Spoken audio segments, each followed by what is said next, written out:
go.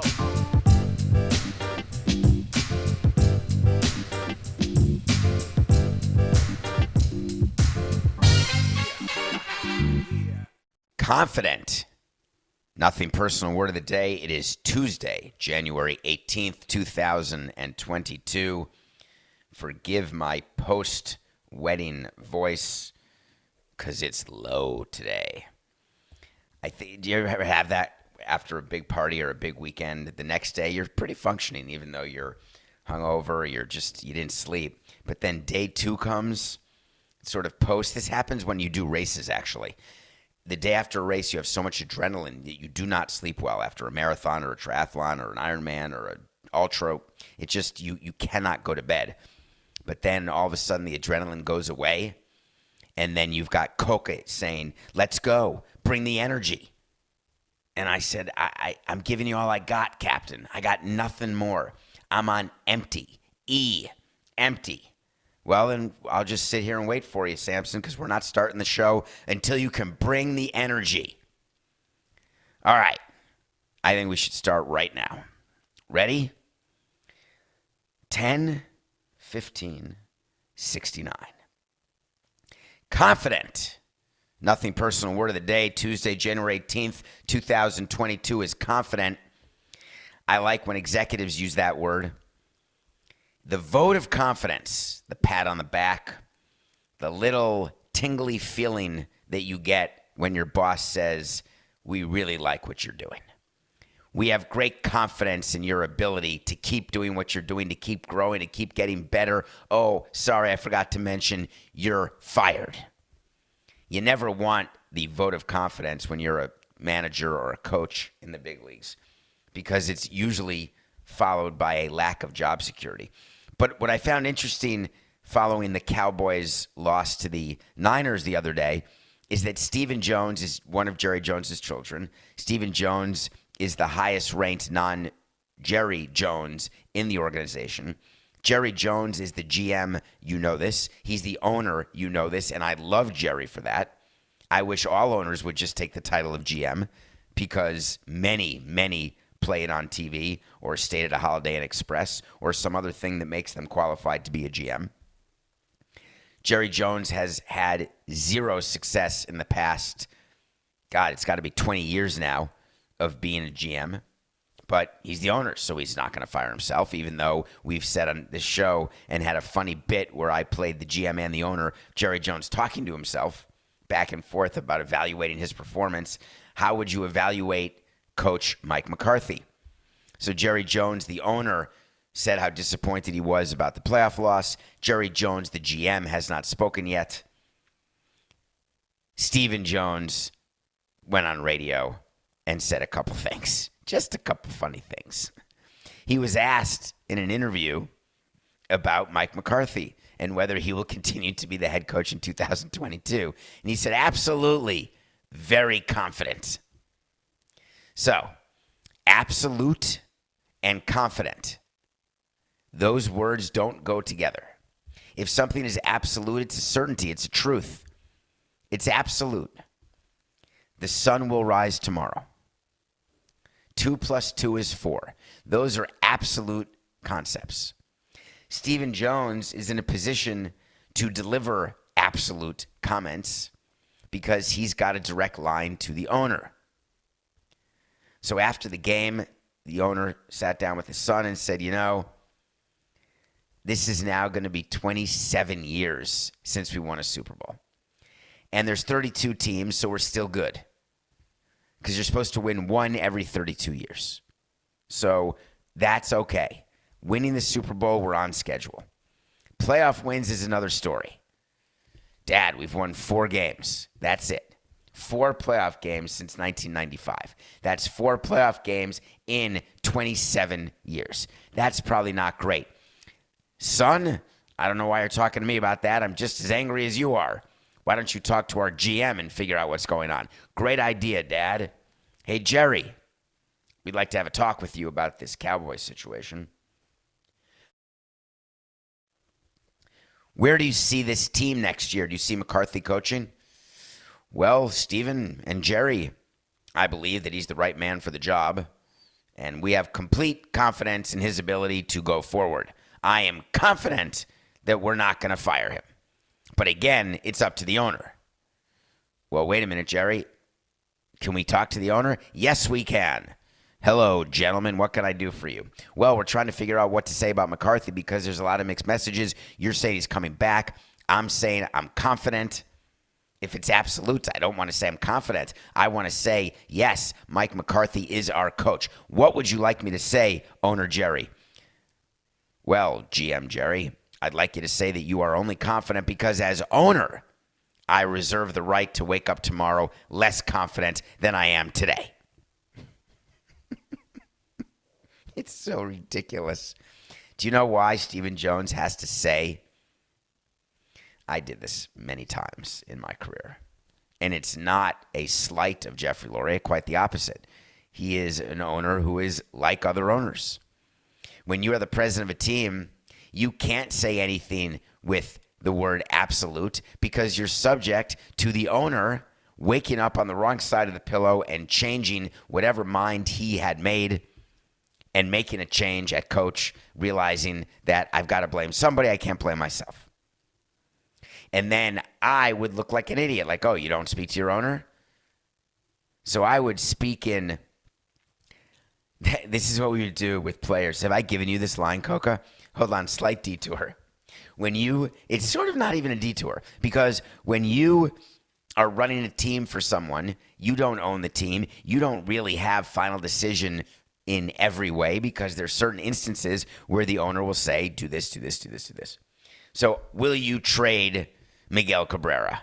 Hold on, bad example. Yes, I would. Okay, wrong example. Will you trade Giancarlo Stanton? Well, everybody is eligible to be traded, but some players are less likely than others. That's how we would answer. And the reason we'd answer that is because there's no way to say, no, we'd never trade that person, because we know the owner and we know ourselves. Something could happen the next day. And then you get revisited by people in the media, which is even worse now because everyone's in the media. And that's not a slight toward me and Coca. I'm not talking about us while we are there too. And then you trade him and you have to go back and say, oh, I was just kidding. I lied. And if you don't lie, you're not trying. No, we didn't lie. I didn't lie, Coca. I just spoke in generalities in ways that I always knew that I could cover when the time came. So Stephen Jones had to say, yeah, absolutely, I'm confident. It's like a walk back. It's like what Antonio Brown did on his Tom Brady comments. He called out his quarterback, Tom Brady, his old quarterback, saying, oh, this is one more detour, Coca, sorry. Stay with me. He called out his quarterback after he got released and all that stuff with the Bucs. He said, Tom Brady's all about Tom Brady. He had some such quote or something like that. And then realized, oh, maybe I shouldn't say that about the one guy who's not just the greatest of all time, not just the leader of the team, but the one guy who could have me completely canceled within the sport of football. He can make it so I never play again. Why would I want to poke that bear? Because Tom Brady, folks, has a poke problem. I didn't say a coke problem. He has a poke problem.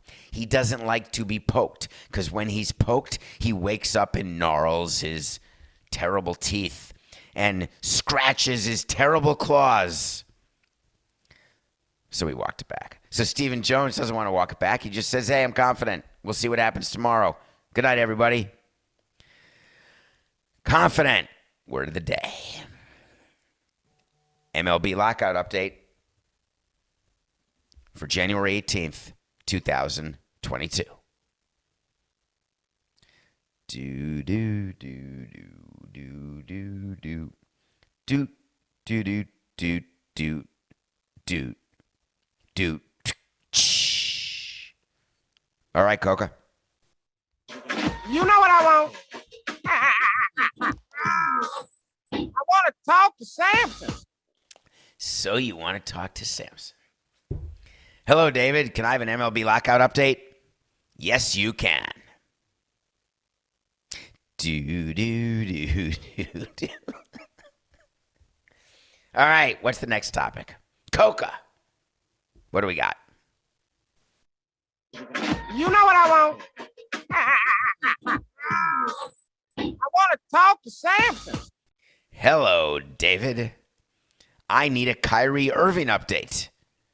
Now that Durant is injured and out for 6 weeks, should the Nets front office work with Kyrie or even state officials to get him to play home games?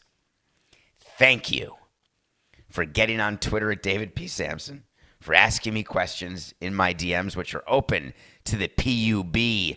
Add that L before the IC. Otherwise, you get pubic. That is a very important L. Do not ask my pubic. My DMs are not pubic, they're public. Kyrie Irving. Do you know who that is? That's the guy who's not vaccinated in the NBA. He was told that he's the most famous person in the world not to be vaccinated. Not sure he's more famous than Djokovic. That is a poll question. Who is more famous, Kyrie Irving or Djokovic? Coca, what is your vote? If we did that poll, who is the most famous anti-vaxxer? Although I would argue neither of them are anti-vaxxers, so let's put it a better way. Who is the most famous person not to be vaccinated? Would you vote A, Irving, B, Djokovic, or C, none of the above? What's your call on that, Coca? Are you there? He's thinking. I can't hear you when you think. You have to actually talk in my ear, or else I don't know what you're saying. I can't, telepathically think what you're saying. This is so Coca. He's saying, delay. Are you talking globally or just the United States? Globally. Obviously. Nothing is just the United States. I think Djokovic by far is more famous than Kyrie Irving, by the way. By far. Djokovic is arguably the greatest tennis player of all time, certainly on Mount Rushmore. And Kyrie Irving is Kyrie Irving. I think he's in the top 75 all time in basketball, actually, which was voted on by people who are not vaccinated. Okay, so what happened here? He couldn't play home games because New York has a mandate in place that if you're going into a building in New York City, Brooklyn's New York City, isn't that interesting? New York City consists of 5 boroughs. Manhattan is a borough in New York City.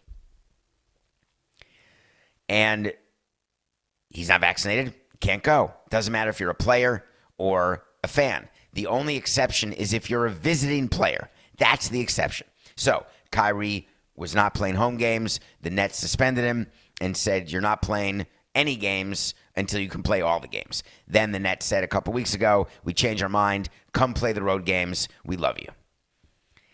So Kyrie started playing road games. Now Durant is injured. He did something to his something, and he's out 4 to 6 weeks. What did Durant do? Was it knee? Did he tweak the knee? Something, right? A little ACL, MCL sprain. We would always say, yeah, stop. 6'9". We would always say MCL sprain. If it's a pitcher with an arm, you're going to say 8 to 12 weeks. Sometimes we'd say 6 to 8 weeks. We never want to say 1 to 2 months. Months just sounds worse to your fans when someone's out. So Durant is out 4 to 6 weeks. That's funny. It's like when you have a child. How old's your child? Oh, 19 months. What does that mean? He's 1 year and 7 months. Just say he's almost 2. But when you're a kid and you're a parent of a kid who's below 2, you give it in months. But apparently once you hit 2, you give it in years. How old's your kid? 29 months. I think people can't count that high. That's the problem. Because you never say, oh, my kid's 29 months. You say, oh, my kid's 2.5. But no one says 1.5. Oh, my kid's 18 months. So just do that with injuries. How long are you out? 4 to 6 weeks. Oh, that's not long. How long are you out? 1 to 2 months. Whoa, that's a major injury. It's so crazy. Manipulation through language makes me smile. It's happening to you every day. Slight detour. Sorry, Coca. I'm in a detour kind of mood. I'm in a New York state of mind. Subliminal advertising. When you're at a movie theater and you're watching the pre-movie, if you remember, when you go to a movie theater, you sit down, and then there's commercials, and then there's previews. Subliminal advertising is when you don't realize it, but they're making you thirsty and they're making you want to get popcorn and candy because it's so high margin, and you pay $7 for a vat of popped kernels and butter that sticks to your arteries that have to be clogged out with a stent. At best. Maybe a vacuum cleaner. So subliminal advertising is happening all over your world. And you'll say, I don't recognize that. And I'll say, that's why it's working. So it's taken the next step with Alexa and with Facebook and Instagram, where the ads are, they're listening to you. You talk about something and all of a sudden you have an ad for it. So that's not subliminal advertising. That's actual, we're in your brain, and there's a better chance that you are going to buy from this company because you said you need a new pair of shoes, and then you get a shoe ad on your phone than if you got an ad to travel to the Beijing Olympics. Well, I can't go to the Beijing Olympics. Oh, one more detour. Do you know who's going to the Beijing Olympics? Raise your hand. Raise it. Raise it. Are you on Nothing Personal with David Samson right now? I am not raising my hand. Get down. You have to be a special guest of the Beijing communist regime if you are going to the Beijing Olympics. First, it was going to be no spectators. Then they said, we're going to be good. Then they said, wait a minute, not good. We don't want Omicron. Therefore, you have to be invited. I wonder who they'd invite. What's the name of the tennis player, Coca? Come on. Well, we did like 10 segments about her. She disappeared and then came back. Oh, thank you, Peng Shuai. She will be at the Olympics. Should we make that a wait to see that Beijing will release a picture of Peng Shuai actually watching an Olympic event to prove that she's free, clear, and GTG? That's funny. That could happen. I have no idea how to get back, Coca. I really don't. How do I get back? Why were we talking about, 4 to 6 weeks advertising? 1 to 2 months, Durant's out. So the question is now, what do the Nets do? The Nets have a big three of Durant, Harden, and Irving. Irving only plays road games. Durant's playing no games. And Harden has 1 foot out the door to maybe the Philadelphia 76ers. That's it. Like, there's nothing else. So here's what they're doing in the back offices in Brooklyn. I promise you that they have spoken to state and local officials about this situation. They want to see an exemption made, not just for road players, but for players at home. And they've been denied to date, and they're going to continue to be denied on principle alone. So the next thing is you talk to Kyrie and say, hey, any chance of a little poke in the arm? Just a little tiny poke, just the tip of the needle, just this once. Let's see how it feels. Any chance of that? Kyrie gave an interview and said, listen, this is Kyrie yesterday. He said, I appreciate all this talk about Kevin Durant being hurt and all the concern you all have about your team. But the NBA, man, that's just what I do 3 hours a day. You're talking about my life. And my life is so important to me and my choice, my body. No, I'm talking about me, not my girlfriend or all these women out there. I'm talking about me. I have my choice in my body.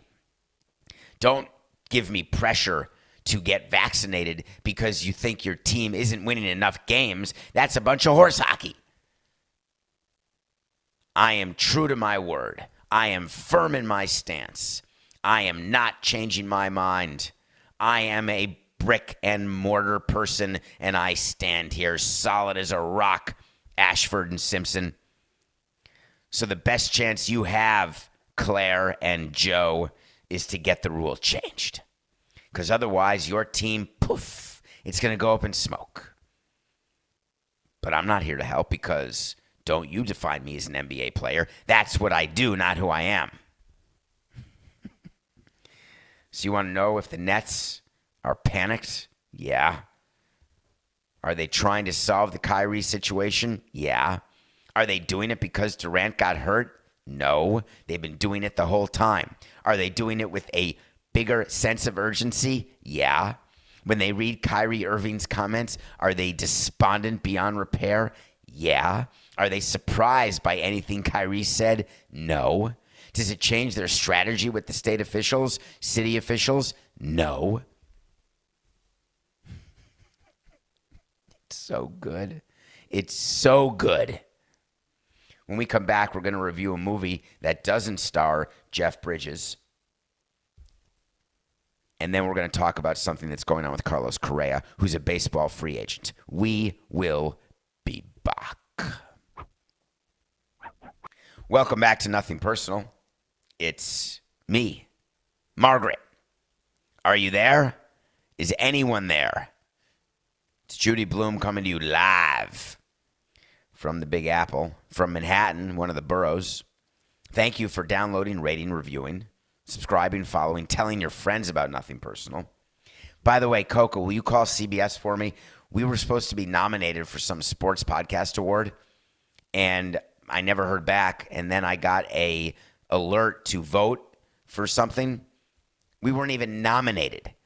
How are we being promoted on CBS? Just tell me, what are they doing so we can win some awards and give some speeches? I mean, what do you think? We're here to just entertain the audience and educate them every day? Giving it to them straight, no BS? Is this a read that you're forcing me to do, promoting one of our shows in the CBS lineup for an award that we were not nominated for? Forget about it. Oh, it's what? Oh, it is Mikey's show? All right, I'm going to do it. Please download and watch and enjoy Morning Combat. It is a great podcast that will give you all that you need for your MMA. It's also a one-time nominee for the Sports Podcast MMA of the Year Award, where you can vote online at cbs.com/live. No entry fee required. Jagged. I watched a documentary yesterday on a plane. I was leaving on a jet plane, and I did not know anything about Alanis Morissette. Is that strange? It is strange. I knew that there was a play on Broadway called Jagged Little Pill. I knew that she had a successful album. In my mind, she was the 1990s person, and that's who I picture. But I heard this documentary was good, but I heard something else about it far more interesting that made me want to watch it. Alanis Morissette is interviewed as part of this documentary about her life. She is involved in the making of this documentary. Her story is as exhilarating as it is sad, which are two words that go hand in hand with child stars, people who get fame and fortune early. But once the documentary came out, she walked it back, making it look like Antonio Brown never apologized. She has completely removed herself from her own documentary, won't do PR for it, will not comment on it. You can't ask her about it. She won't talk about it, and we don't know why. If you watch the documentary, which you should, you'll have a guess, which I do, with zero confirmation that that's the reason. But the crazy part is, the reason that I think she doesn't like the documentary is because there's something in the documentary, oh my God, that she actually said. It's not hearsay, which is someone saying something to someone about the truth of something that someone else had said. He told me that he was not at the bar. If you are saying that to prove that he wasn't at the bar, that's hearsay. Do you have specific knowledge that he wasn't at the bar? Yeah, he told me he wasn't at the bar. Well, that's not good enough. Do you have video? Audio? Nothing Personal with David Samson YouTube channel? Do you have anything? Alanis Morissette said something about her life. Did she not mean to say it? Did she not realize after she said it that she could just say to the director, hey, by the way, we're not putting that in the documentary. Put that toothpaste back in the tube right now. Akshav. That means now in either Hebrew or Yiddish. I think it's Hebrew. Jagged. It's worth checking out. Now, I gave you a Jeff Bridges line because there's a great movie that stars Robert Loggia and Jeff Bridges, and I want to say Glenn Close. Coca, please do a quick search while we're talking about Carlos Correa. It's a movie called Jagged Edge. I think it's about a murder, whatever. It's not Jagged Edge, it's Jagged. Go see it. Thank you. Carlos Correa is still a free agent because if you listened earlier in the show to the first So You Want to Talk to Samson, there was an MLB lockout update. There is no update. I hope you get that when we do the 6.9 second update. I hope you count along with me. Carlos Correa is an unsigned player who expects to make $300 million. Agents charge 5%. So he's got agents who have a chance. It's not a guarantee, but a chance to make 15 large. Put that in a briefcase, Coca. 15 mil. Minimum. His agents are WME, which merged and is a part of a company called Endeavor. Endeavor was in the news a couple weeks ago. As a company, they said, we have an idea. Let's buy all minor league teams. AAA, single A. If you're affiliated with baseball, after that crazy shakeup where the number of affiliated teams went from 160 to 120 and everyone thought the world was ending, when the major minor league baseball basically got disbanded and put under the umbrella of Major League Baseball and everyone said the world is ending. Well, the world didn't end. Shockingly, the sun will come up tomorrow. Albert Finney, Sarah Jessica Parker. Tomorrow. So, Endeavor said we're going to buy some teams. So they made a deal to buy a score of teams, and they want to buy 2 score teams, have a monopoly on minor league teams. All good, normal. I like the play. There's not huge economies of scale in owning multiple teams because I guess you could do a call center overseas, pay no money, and have people say, oh, would you like to buy a ticket to the Oklahoma City Dodgers? Or would you like to buy a ticket to the Schnick-Schnack-Schnick-Schnackers? Well, we're selling all those tickets. Although I don't even know if call centers are still around. Maybe everything's online. Maybe everything under the Endeavor website makes them happy. But there's really no economies of scale because the way to market a single A team in Dubuque is different than a triple A team in Oklahoma City. But anyway, so Endeavor's going along. They're following their business plan. Life is good. Until the Major League Baseball Players Association yesterday came out and said, excuse me, hi, I'm Tony Clark. You may think I'm busy negotiating a collective bargaining agreement, but you'd be wrong. I am far more focused on the fact that Endeavor is a player agency with certified player agents, and we have a regulation forbidding anyone, if you are an agent certified by us, to acquire, hold, or seek to acquire or hold, either directly or indirectly, any ownership or financial interest in any major league, minor league, or other professional baseball club, or in any related business, firm, or venture, unless, ... previously authorized in writing by the Major League Baseball Players Association. So the union, just as a little FYI, they represent players. They do not represent agents. Agents feel they've got power in the union through their hand up the back window of their players, telling them what to say, what to do when negotiations are happening. Also, they can make more money with other players than the ones who are doing the negotiating. All good, all's fair in love and negotiating. So the agents are very angry that they are subject to this limitation, among others, by the Major League Baseball Players Association. I would speak to agents, and they would complain about the union nonstop. Oh, I got a call from the union. They're pissed about this. They're making me do that. I don't really care about them. Oh, I haven't spoken to them in 6 months. I mean, they're just, it's always this, it's always hanging over their heads, the fact that while agents don't get represented by the union, they have to be certified by the union. And the reason why agents have to be certified by the union is because the union is protecting players and they don't want bad, unscrupulous, non-lawyers, no experience. They don't want them to be representing their players, their rank and file, because they will get completely overtaken by owners, presidents, and GMs. You're right, guys. You nailed it. The only way we've ever taken advantage of you as executives is when agents are not certified. Anyway, so the MLBPA came out and said, we're going to decertify WME. All these agents who have Carlos Correa and all these other great players, all the great money you make, we're not going to let you represent our players anymore. You're going to be gone.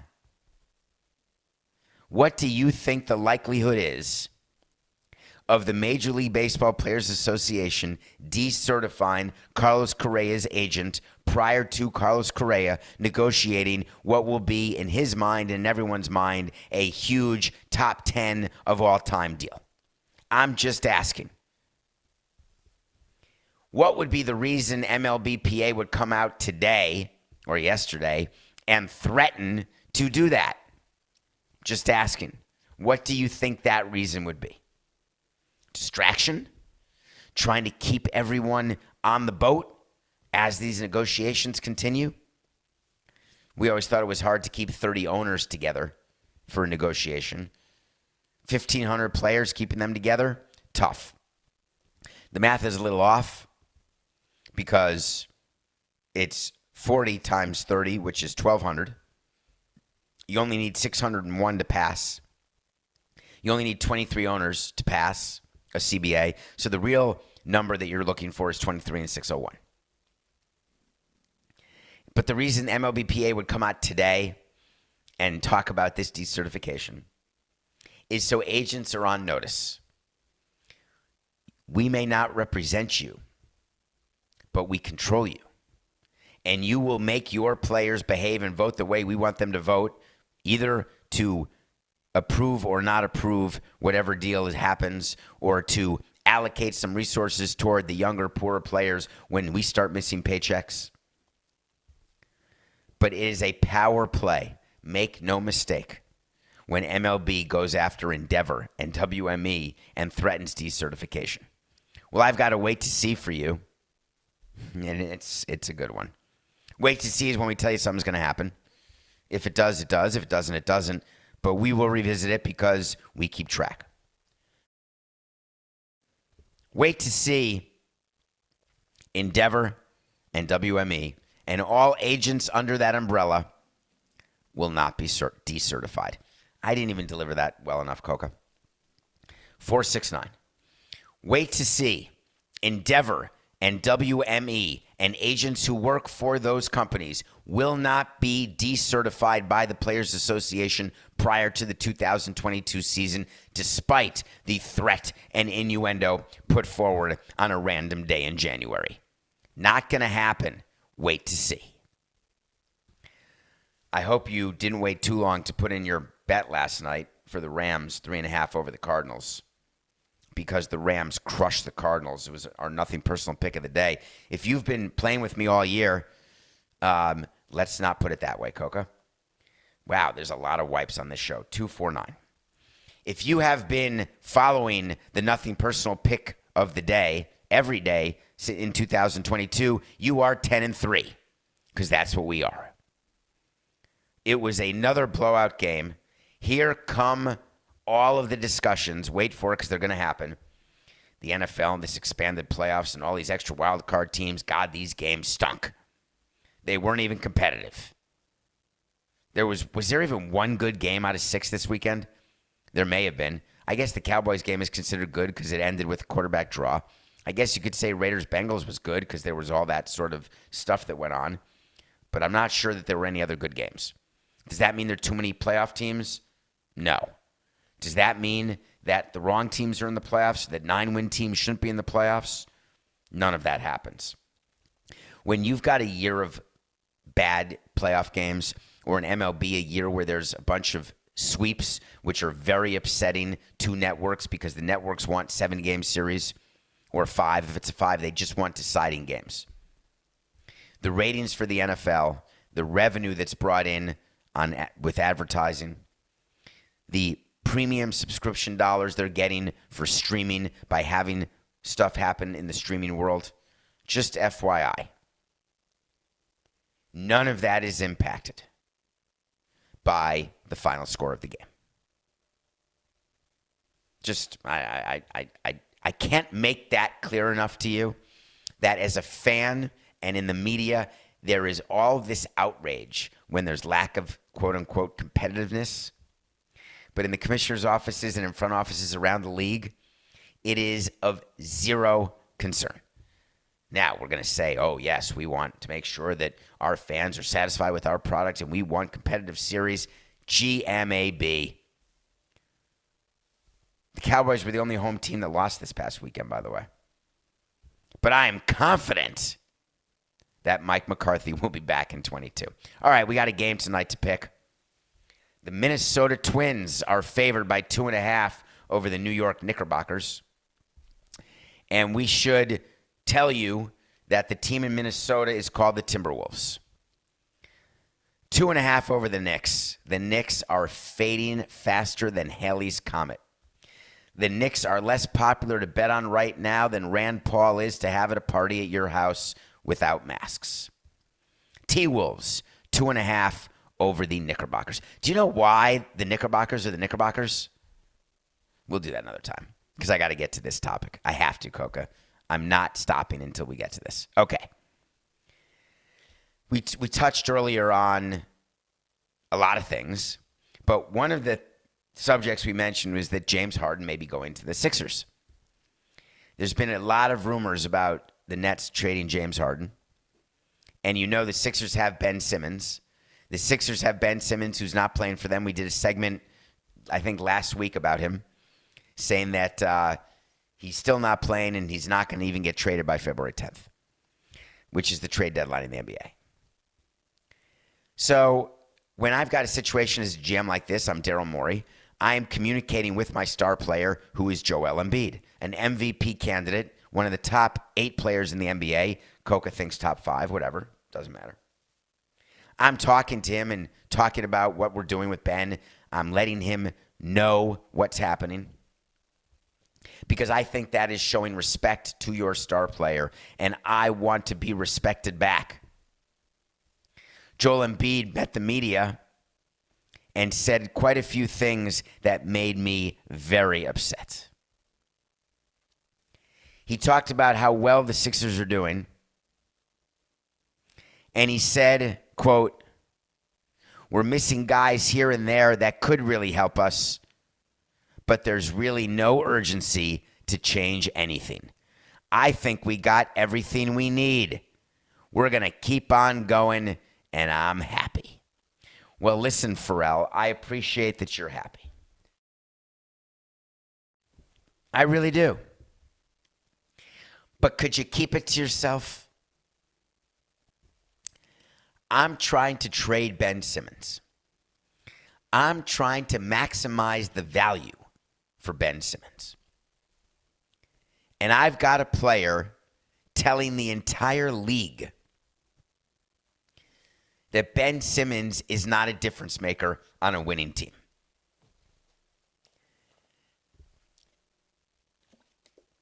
Daryl Morey goes to the clubhouse. He says, "Listen, Joel, I need a quick favor. I need you to talk up Ben Simmons. I need you to say, man, we're good now. But with Ben playing, we're unstoppable. No one's going to want to meet us in a 7-game series when we are firing on all cylinders. Because we want other teams to want to trade for him and to give us what we perceive as value that the entire market perceives as overvalue." So, Joel, could you not meet the media and talk about Ben unless you're going to compliment him? We did that to our players a lot. We wanted our players to be looked at nationally and internationally and locally and with other teams. We wanted everyone to think that our players were great. Oh, yeah, we're not playing him because we just, he was tired. Oh, yeah, he had a bad start because, he got a neck tattoo.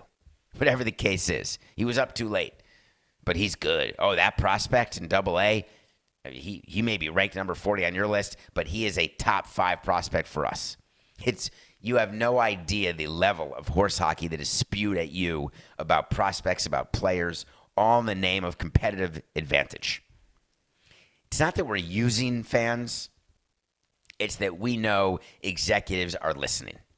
And we know that if it even works one time where we tell you to overvalue a player who we know we want to get rid of because that player stinks or is a problem in the clubhouse, a problem on the field.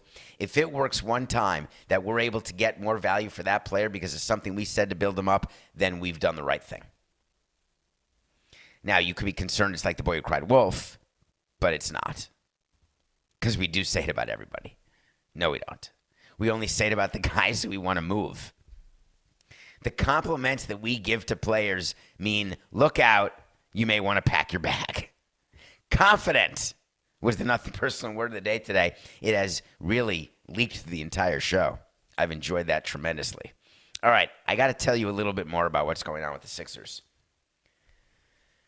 Forget the fact that their owner is trying to buy a bunch of other teams and doing a bunch of other stuff and partnering with Dwayne Wade. Who cares about any of that? They've got to figure out, what do we do with the Simmons situation? Do we want to try to move him by the deadline? Is there really a chance that my dream can come true? I'm Daryl Morey saying this. And that James Harden will be a 76er. And if so, how do we get him to the Sixers so we can get as much of his prime as possible, knowing that he has a player option for $47 million next year and then a 4-year, $220 million contract after that?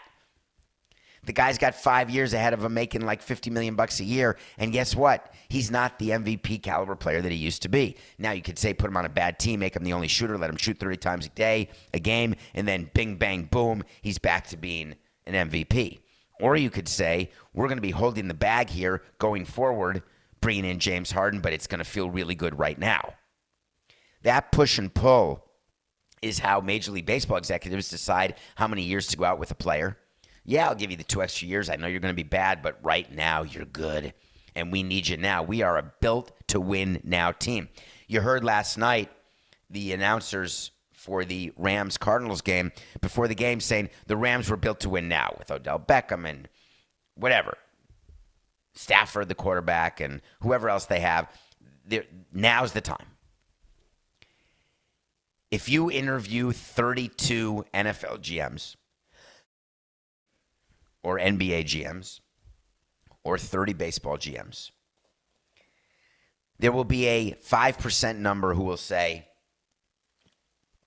now's not our time. Those are the tank ones. The rest of the people all say, this is our time. We're going right now. The number of teams who in their mind go all in is way more than the number of teams who go all out. That is indisputable evidence. The Sixers have this long-term plan to do a sign and trade or a trade and sign or a complicated financial deal for Harden after the deadline. Simmons would have to be part of that to make it work from a cap standpoint. There's no way, if Daryl Morey thinks that he has a chance at Harden in the offseason, who has not indicated that he wants to stay with the Nets, there is no way that he will move Simmons before being able to fully flush out whether he can do a Simmons-Harden exchange. So all the rumors and stuff that you're reading about where Simmons could go, none of it's going to happen until the number one choice of the Sixers has been fully vetted, fully baked, and that's not yet. In the meantime, stop talking down about Ben Simmons. Continue to win games, make the playoffs. Now, notwithstanding the fact that the Sixers got their butts kicked by the Wizards last night, just keep going, keep doing what you're doing, and let us do our jobs. We would go down to the clubhouse, and we'd say thank you for your efforts, but remember, it's just business. This is nothing personal.